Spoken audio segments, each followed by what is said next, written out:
Derachan scríóid Raymond Chandler gur an rud a bhíle déanamh nuair a hagach muil scéal ná, have a man come in through the door with a gun in his hands. Ní hé seo go ddíireach a Harlín an seo ach rud den tais céanna. Má tá na Gardaí a feitheamh leat bí an cúis leis. Músclítar fisreacht.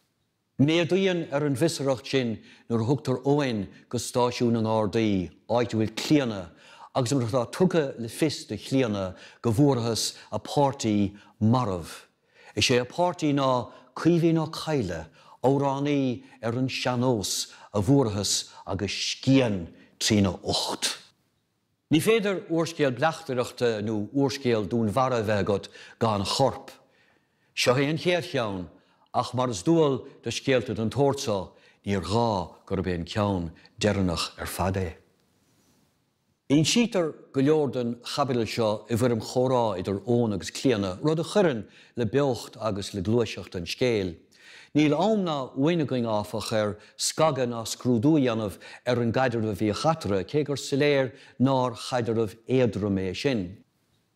Treisítar an dúirim sin nuair thugann sé cuireide fannacht san óstáin le agus nuair a leagann sé siar an leaba í áit a dagan tuirseire agus go ditan si ina chola láithreach.